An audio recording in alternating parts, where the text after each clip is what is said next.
For 200 years, the galaxy believed that humans were gone. Some thought they had destroyed themselves in a great war. Others believed a natural disaster had wiped them out. No one knew for sure, and no one really cared anymore. Humans were a memory, a ghost in old reports and forgotten records. Admiral Kira Morgan of the Ilarian Coalition had never seen a human. She had only read short mentions of them in ancient military files. Most of the data was lost or buried in archives. No one bothered to check. Her job was to patrol the Perseid Drift, a quiet area of space with little activity. It was considered boring and safe. That was why she was surprised when her ship, the Celestial Rain, picked up a strange signal. The signal was weak but steady, coming from deep in the drift. It pulsed slowly, almost like a heartbeat. Her science officer told her it matched no known language or code. That made her curious. Curiosity was dangerous in her line of work, but she followed it anyway. They traveled for hours through the drift, surrounded by silent stars and cold dust. Then they saw it, floating in the dark like a sleeping giant. It was a massive warship, larger than anything Kira had seen before. The hull was old but strong, black metal with gold trim that had faded over time. A name was etched on the side. Barely visible through the damage, it read, Lionheart. The crew was silent as they looked at it.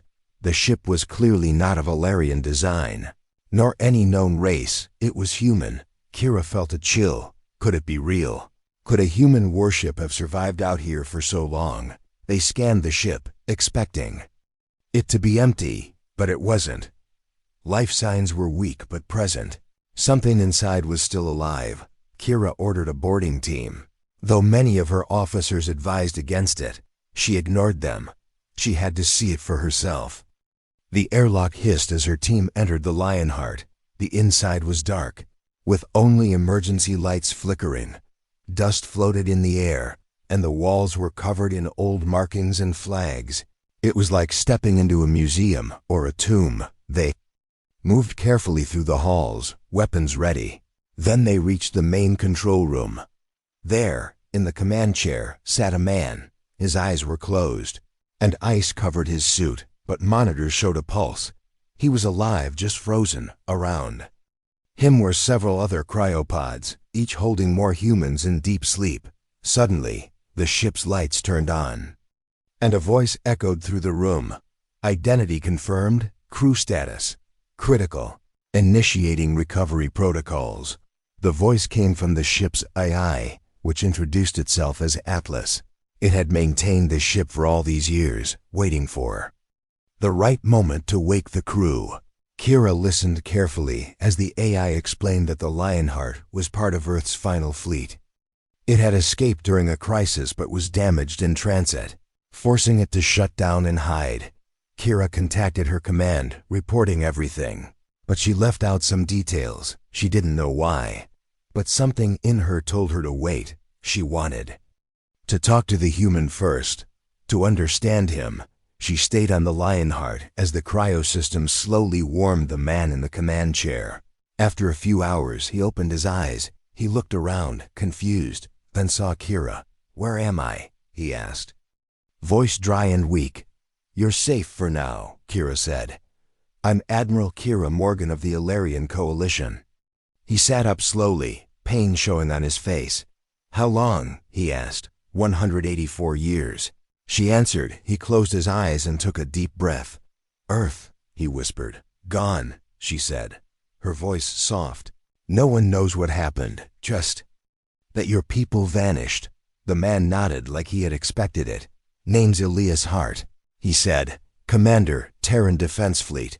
Kira looked at him, seeing strength behind the tired eyes. This man was not just a survivor. He was a soldier from a lost world. "Why are you here, Elias?" she asked.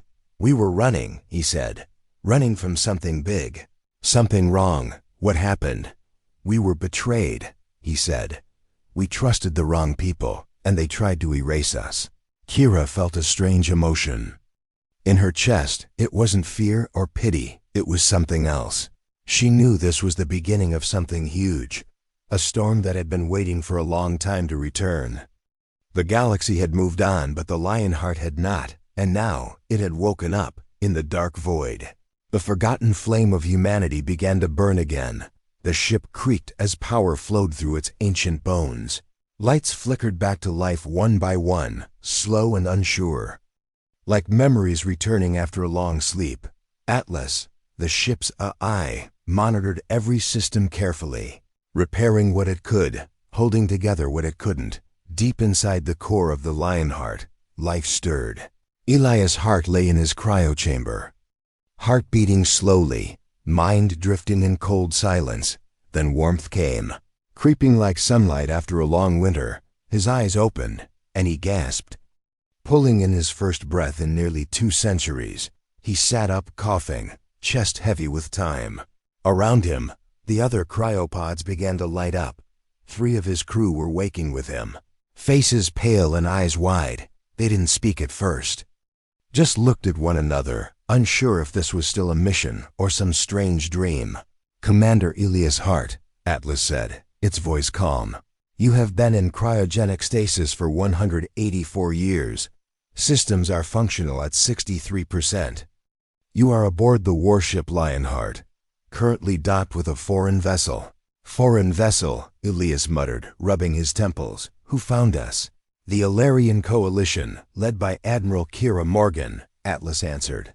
"They appear cautious but not hostile." Elias stood slowly, pain flaring in his legs.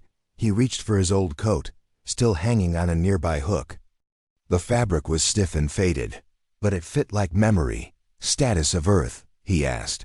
Knowing the answer before it came, "Unknown," Atlas replied. "No direct contact for 183 years. Last confirmed report showed heavy orbital engagement and signal disruption." The silence that followed was thick. Crew member Jonah Pierce clenched his fists, his voice tight. "So it really happened. We were too late." Elias nodded slowly. "We were sabotaged. I saw the fleet codes change just before we jumped. Someone wanted us lost." Outside the ship, Admiral Kira waited for Elias to come to her. She didn't want to pressure him, but her own people were growing nervous. The presence of a living human warship had shaken the council back home. Some wanted to tow the ship to a secure facility. Others called for it to be destroyed. But Kira felt something different, a strange pull, like this moment mattered more than any rule or order. When Elias stepped onto the viewing platform, he looked tired but focused.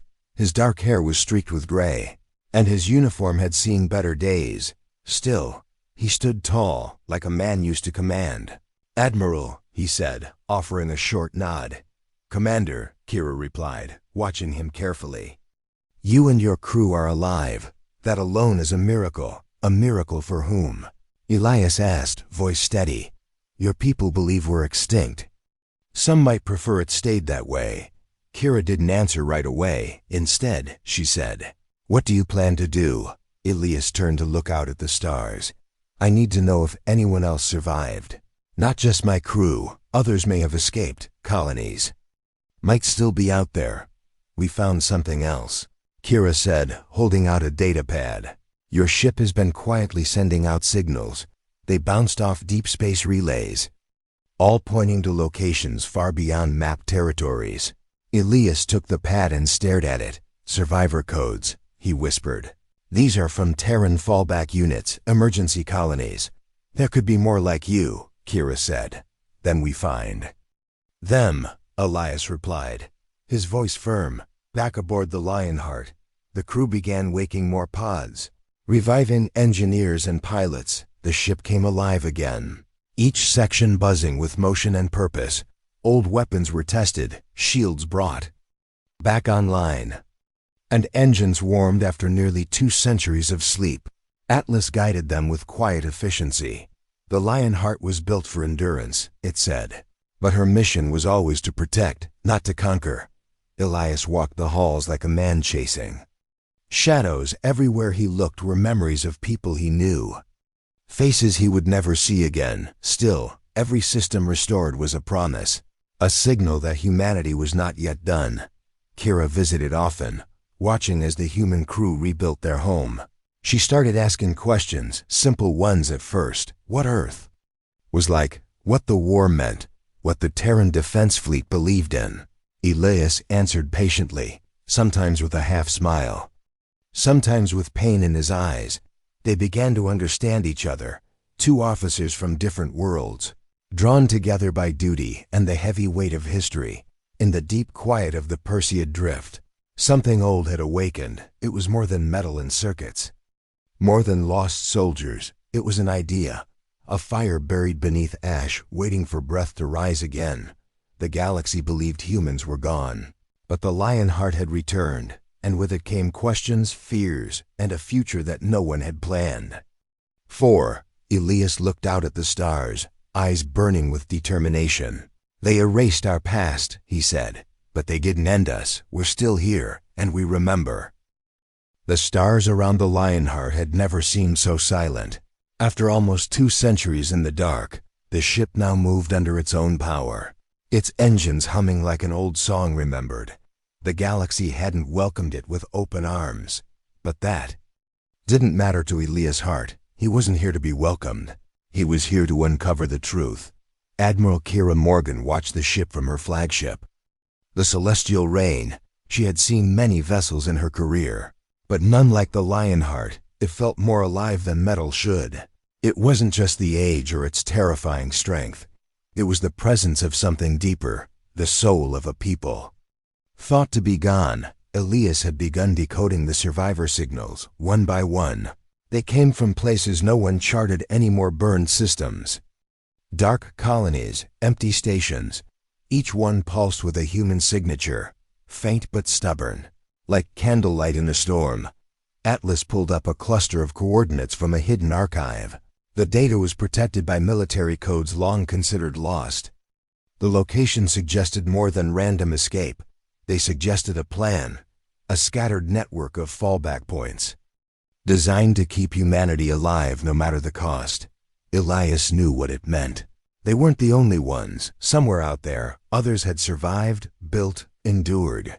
But news of the Lionheart's awakening had spread. Signals whispered across the stars, and they reached ears not ready to hear. In the distant realm of the Virex Dominion, high above the acid skies of Norvak, a war council stirred. The Virex were not surprised. They had always feared the return of humans, not because of what they were, but because of what they could become. The Virex Supreme Strategist hissed as he stared at the hologram of the Lionheart. It has survived. The Terran fire did not burn out as we were promised, his generals agreed, each one speaking in low tones about forgotten battles and ruined empires. The humans had been underestimated once, and it nearly ended the Dominion. They would not make the same mistake again. Orders were given. Silent fleets began to move, hidden in nebulae and dark space. Their purpose was simple: erase the Lionheart, and anyone who stood with it, back on the Celestial Rain. Kira received the first warnings. Fringe colonies were reporting missing ships and disrupted communications. Her advisors blamed pirates or sensor errors. She knew better. She met with Elias aboard the Lionheart, walking beside him through corridors filled with crew members repairing systems and restoring old tech. "Someone is coming," she said. "Someone dangerous. The Virex." Elias replied without hesitation. "They were always watching. If they knew we were still out here, they'd act." Kira stared at him, her voice low. "Then we need allies." Elias stopped. At a viewing bay, eyes fixed on the stars. "We don't have allies. We have ghosts, scattered and hiding. But maybe that's enough." They made a decision, one that would change everything. They would leave the safety of the Perseid drift and travel to the nearest signal beacon. If others had survived, they needed to find them now, before the Virex found them first. The first signal led them to the ruins of an orbital colony above a dead world. The station was broken in half, floating in slow circles. But the signal was still pulsing, coming from a sealed bunker buried deep within the wreckage. Elias led a recovery team, stepping into the shattered hallways of the past. Inside the bunker, they found stasis pods, not many, just 12, but they held human lives. People who had been waiting, frozen in time, for a day that had finally come. Among them was Ava Torres, once a communication officer from Earth's last relay station. When revived, her first words were, "Is it over?" Elias looked her in the eye and answered, "No, it's just starting." With the recovered crew and data, the Lionheart systems grew stronger, its maps clearer, more signals were discovered, forming a path across forgotten space. Kira's own command grew uneasy. Messages from Alarian High Command urged her to return, to report, to step back. She didn't respond. Something inside her had changed. This wasn't just about orders anymore. It was about history returning in fire and steel. The Lionheart moved again, engines flaring with purpose. Every jump brought them closer to the truth, but also closer to the danger growing behind them. In the darkness, sparks were flying, small and fleeting, but ready to ignite something far greater. The galaxy had turned its back on humans, but now the void whispered a warning to all who listened. The flame was not out, it had simply been waiting. The Lionheart glided through deep space like a myth. Returned, its engines left trails of blue fire as it approached a hidden moon lost to most star charts. The moon was called Eltara, and to the galaxy, it was just a rock in a forgotten system. But to Elias' heart, it was a memory, a secret once whispered among commanders during Earth's final days. Eltara had no cities, no ports. It didn't need them. What it held was buried deep beneath its ice-covered surface, a fortress called Bastion Haven, built in silence before Earth fell. It was designed to be a last ember if everything else was lost. And now, that ember had to burn again. Kira. Morgan stood beside Elias on the bridge of the Lionheart as the ship prepared to descend. Even now, she found it hard to believe that such a place existed. But the signal was there, steady and strong. Not just one beacon, but many. A network of power signatures, encrypted and ancient. "They've survived," Elias said quietly. "They held the line." Bastion Haven activated defensive protocols as soon as the Lionheart entered orbit. Auto turrets turned to scour the sky. Energy shields shimmered around hidden structures. And within its command tower, a woman watched the incoming ship with cautious eyes. Captain Nora Drake had been raised in Bastion Haven. Trained from childhood to lead, she had never seen Earth. But her blood carried its fire. Her people had prepared, generation after generation, building warships in secret caverns, training soldiers, teaching children that one day the old stars would call them home. When the Lionheart sent its codes, Nora froze. She knew those codes. They matched the Terran Fleet Command's highest clearance, something she had only seen in records older than her grandfather. She ordered the shields to drop. The Lionheart landed slowly, its engines melting the ice beneath, and when its ramp opened, Nora stood with her officers, waiting. Elias stepped out first, followed by Kira and a squad of his crew. His eyes met Nora's, and neither of them spoke at first. There was recognition in their silence, not of faces, but of purpose. "How long?" Nora asked, her voice strong. 184 years. Elias answered. She gave a slow nod. "Then you're right on time." They walked through the heart of Bastion Haven, passing halls carved from stone and metal, filled with training grounds, ship bays, and libraries filled with Earth's final knowledge. Everywhere, people stopped and stared, not at Kira, not at the alien admiral in their midst, but at the man wearing the old fleet commander's coat. Elias stood before them not as a hero, but as a living thread connecting them to a world they had never seen. Nora brought him to the war room, where holograms of ships hovered above a long table. "These are the ships we've built," she said, pointing to each one. "The Valiant Flame, fast and sharp, the Midnight Talon, designed for ambush strikes, and the Sovereign Blade, our largest dreadnought." Kira studied the designs with wide eyes. "You built all this in hiding." "We had to," Nora said. "If humanity ever rose again, we would need teeth, not just words." Elias placed a small device on the table, activating a projection from the Lionheart's archives. It showed the spread of the Varex Dominion. Their patrol routes, hidden bases and weapons testing sites. They know we're alive, he said, and they're preparing. Nora looked at the maps and nodded. Then we stop preparing and start acting. For the first time in generations, the hangars of Bastion Haven opened to the stars. Warships rose from the moon's surface, flying together in formation. Engineers worked day and night restoring weapons and calibrating shield systems. AI cores were awakened, some of them descendants of Earth's final sentient programs. They spoke with different voices but all recognized Atlas as kin. The celestial rain hovered nearby, watching the rebirth of a fleet thought extinct.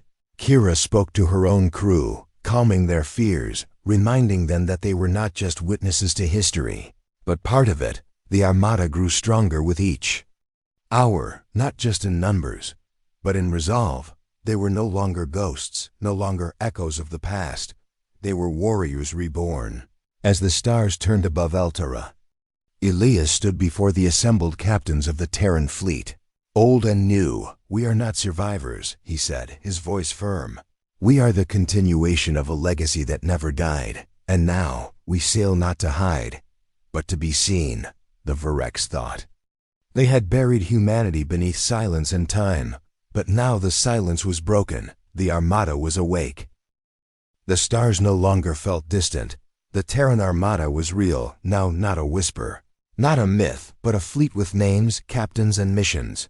From the frozen forges beneath Eltara's surface to the silent decks of restored warships, humanity's presence was no longer a question. It was a fact, but facts bring fear, and fear brings fire. News of the awakening spread across the galaxy like an old wound tearing open. Some saw hope, others saw danger. The Varex Dominion saw something worse, unfinished business. High above the burning world of Sulcary Prime, the Varex Council met under black banners. The supreme strategist stood in a circle of generals, his eyes cold. The Terrans did not die, he said. They waited, and now they rise, one general hissed. They will rebuild the chaos we buried. Then we bury them again, the strategist replied. He sent a signal across the Dominion's core systems, activating fleets hidden for a century. Ships born for only one reason, to end what had once escaped. Back on Eltara, Elias Hart stood at the center of a war council of his own. Surrounded by human captains and their Alarian allies, maps stretched across the chamber. Star charts marked with red dots that multiplied with every hour. They're closing in, Kira said, pointing to the edge of the Solaris Reach. This isn't just a patrol line. This is a net. Captain Nora Drake leaned over the display. They know exactly where we are. Then it's time we showed them we're not running, Elias replied. But before they could act, a summons arrived. The Alarian High Council demanded that Kira return for an emergency tribunal. Her alliance with the humans was causing political chaos. Her officers urged her not to go, but Kira knew she had to face it. If they didn't understand the truth now, they never would. She took the celestial rain and left for the Alarian capital, leaving Elias and Nora to prepare for what came next. At the tribunal, Kira stood before a ring of silver-robed officials, each one older and colder than the last. You have broken protocol, one of them said. You have shared coalition technology with a forgotten enemy. Kira raised her voice, calm but unshaken. They are not enemies. They are survivors of a war we never understood. And they are not the ones who destroyed Earth. What proof do you bring? Asked the lead chancellor. She handed them a sealed device, a data core from the Lionheart. Terran intelligence recovered. This the day before their fall. It shows infiltration codes. Dominion agents posing as allies. It proves sabotage. The council watched the evidence in silence. The room grew still as recordings played of intercepted Dominion transmissions, of lies wrapped in peace talks, of the final orders that doomed Earth. It was undeniable. If we do not stand with them now, Kira said, then we are choosing silence over justice. Back on Eltara, the fleet readied for battle. Elias stood on the bridge of the Lionheart. watching repair crews finish final upgrades. Atlas coordinated across every ship, linking systems, sharing firepower patterns, training younger AI systems for war. The Sovereign Blade docked alongside the Lionheart. Its new commander, Captain Reed Callan, a young leader born on Bastion Haven, met with Elias for final strategy briefings. "This is bigger than defense," Reed said. "This is our voice, our return. We don't seek conquest," Elias replied, "but we will not kneel." Messages poured in from nearby systems. Some were quiet offers of help, others were warnings. One came from a wandering merchant ship that passed through the border systems. "The Varex are hunting," it said, "and they are close." The Council on Eltura went silent as new data lit up the map. 3 Varex war fleets, each larger than anything the Terrans had faced before. Moving fast and silent, Elias stepped forward, his eyes locked on the markers. "Then let them come," he said. Across the stars, lightning was building, invisible and cold. The storm wasn't coming, it was already here. The nebula passage was quiet. It had not seen war in generations. Long ago, it was a trade corridor, then a neutral border, then nothing at all, but now it became the stage for something ancient returning, something powerful and unwanted by those who had buried the past. The Terran fleet arrived first, emerging from slipspace in long waves of silver and steel. The Lionheart led the front, her hull newly repaired, her engines burning bright with purpose. Behind her came the Sovereign Blade, the Valiant Flame, the Midnight Talon, and 12 more vessels restored or reborn. Each ship carried not just weapons, but memory. Crews who had grown up on legends now stood at consoles, no longer dreamers but defenders. Elias' heart stood on the bridge of the Lionheart, calm but cold. "This is the threshold," he said quietly. "What happens here will echo far." Beyond us, Atlas brought up tactical scans. Multiple Varex fleets are converging. Arrival estimated in 1 standard hour. Kira Morgan returned in the celestial rain, her fleet flanking the humans with precision and silent loyalty. Her defiance of the Ilarian High Council had cost her rank, but she had not returned alone. 3 Ilarian battle cruisers followed her into the passage, captains who chose to fight for truth, not orders. She stood beside Elias on the forward platform, gazing into the shifting blue clouds of the nebula. "I see no honor in the Varex," she said, "only fear wearing armor." "Fear can still kill," Elias replied, "but not if we show them we remember how to fight." The Varex arrived like a storm. Their ships were black and jagged, designed to intimidate, to erase. 37 vessels in all, each one heavy with plasma weapons and disruption fields. Their flagship, the Dagger of Silence, drifted at the front, engines rumbling like thunder. The 2 fleets faced each other across a gulf of stars, unmoving, unblinking. For a brief moment, the universe held its breath, then a single transmission came through, a voice from the Varex flagship. "Humanity was erased once before. This time, we will not leave your bones behind." Elias stepped forward and answered with only 5 words. "We are not bones yet." The first shot came without warning. A plasma spear from the Dagger of Silence aimed directly at the Lionheart. The blast struck the outer shield, shaking the entire vessel. "Shields holding," Atlas confirmed. Then the sky exploded. The fleets clashed in full fury, beams cutting through the dark, missiles dancing between ships, shields flaring, hulls screaming. The Valiant Flame raced through enemy lines, her engines leaving fire trails as she dodged turret bursts and unleashed close-range torpedoes. The Sovereign Blade held the center, absorbing fire meant to break the line, her cannons punching holes in anything that dared draw near. Kira led the Celestial Rain into a spiral formation, flanking a Varex destroyer with 2 Ilarian ships and tearing it apart with synchronized fire. On the Lionheart, Elias directed the battle with eyes sharp and voice steady. He made no speeches, gave no orders for glory, only commands meant to win. But the tide began to shift. The Varex flagship launched a wave of signal jammers, blinding several Terran ships. One of the older vessels, the Horizon's Edge, took critical damage and broke formation. Another, the Iron Raven, lost power entirely, drifting into the nebula. "We need the main cannon," Elias said. Atlas hesitated. "Power draw will leave us open for 20 seconds. "Do it," Elias said. Energy built in the core of the Lionheart, gathering like a star trapped inside a chamber. The forward cannon deployed, rotating into position with a groan of ancient metal. Atlas counted down. The blast ripped across the field, a beam of burning white energy that struck the Virex battlecruiser, hollow fang, and split it in two. The explosion shook every ship, and for a moment, even the Virex hesitated. Kira seized the moment. "Push the line," she ordered. The Terran and Alarian ships surged forward, no longer defending but advancing. The Virex tried to regroup, but the formation was broken. In the heart of the fight, the past and future collided, and humanity proved it still remembered how to roar. The battle at the Nebula Passage had ended, but war never truly ends, it only shifts. The Virex fleet had retreated, their black ships limping into the dark like wounded animals. But they did not leave quietly. Before disappearing, they launched one last weapon, something ancient, something cruel. It moved through space like a falling god, silent and massive.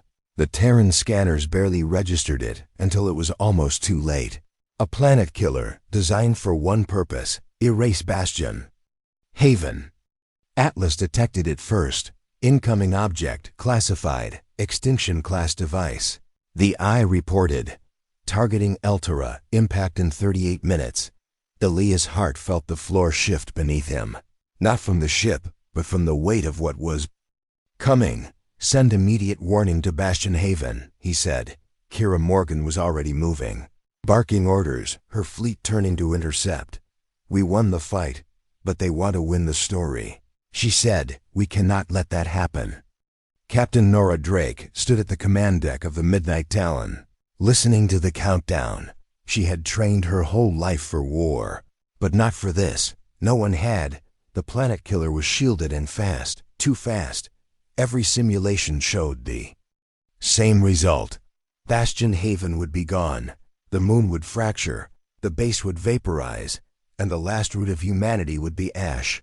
"We have one chance," Atlas said, "but it will require a collision. Only the Talon has the mass and speed to intercept." Nora didn't blink. "Plot the course," she said. Elias opened a private channel to her. "You don't have to do this," he said. "Yes, I do," she answered, voice calm. "Because I can." There were no grand speeches, no drawn-out farewells, just a nod to her crew and the sound of engines burning harder than ever before. The Midnight Talon accelerated into the black, its engines screaming against the stars. Every crew member aboard knew what they were doing. None turned away. As the Talon neared the weapon, it became a race between sacrifice and silence. The impact came without glory, without music, a flare of light, a burst of sound, and then quiet again. Sensors confirmed it. The weapon was gone. The path to Bastion Haven was clear. On the surface of Eltara, people stood in silence, looking up. Into the sky, they saw nothing, but they knew what had happened. A child asked, "Will she come back?" No one answered. Back aboard the Lionheart, Elias stood in the silence of the command room, eyes fixed on the place where the Talon had vanished. "She held the line," Kira said. "She became the line," Elias replied. The fleet sent a signal across the stars, a message not in threat, but in promise. Elias stood before the transmission array and spoke clearly. "To the Virex Dominion, to any empire, to any world that still doubts, we are not your past. We are your reckoning," the message echoed. Through 1,000 relay points, bouncing from system to system, it reached smugglers and soldiers, scientists and rulers, even those who thought humans were fairy tales. Now they knew humanity had returned, and it remembered everything. The stars above Bastion Haven seemed brighter now. Maybe it was the absence of fear. Maybe it was the memory of the Midnight Talon. Or maybe it was simply hope. whatever the reason. The people who stood beneath those stars felt something they hadn't in a long time. Peace. It didn't come from treaties or signatures. It came from survival, from standing in the fire and refusing to burn. The Virex Dominion fractured within weeks of the failed strike. Their lies exposed, their fleets broken, their leaders silenced by rising rebellion from within. No empire can rule when the truth flies louder than banners. The Ilarian coalition met again, but this time with Terran captains seated at the council table. No longer ghosts, no longer stories, now equals. Kira Morgan was cleared of all charges. Not because the council forgave her, but because the galaxy had. Elias Hart declined every medal offered to him. He spent his days walking the shipyards orbiting Bastion Haven, speaking to engineers, pilots, and children who asked if Earth had trees. Yes, he would say, and one day we'll plant them here too. The Terran remnant was given official recognition as a sovereign force, a new name. Simple but clear. The new Terran Armada. They built new vessels beside old ones. Designs born from memory and modern vision. Ships named not for victory, but for legacy. The Starlight Oath, the Nora Drake, the Dawn Ember. Each name a promise, each launch a beginning. Atlas remained aboard the Lionheart, now updated with Ilarian tech and Terran passion. It greeted each day like a guardian, never sleeping. Kira accepted a post as ambassador between the Coalition and the Remnant, but she preferred standing on decks instead of in halls. She and Elias would often share silent moments at the edge of the station, watching the stars in quiet understanding. "It's strange," she said once. "We thought your people were lost, and now we can't imagine the future." "Without you," Elias smiled faintly, "we were never lost. Just waiting for the right time to return. There were still dangers, still unrest, still systems scarred by centuries of conflict. But now there was also balance. The galaxy had spoken for so long in fear and assumption. Now it began to speak in stories of resilience. The final message sent from Bastion Haven to the outer systems was short and clear. Humanity endures, and it remembers, and it builds. A new constellation was drawn across the stars, not with charts or light, but with ships. Names and choices, not just a return, a beginning.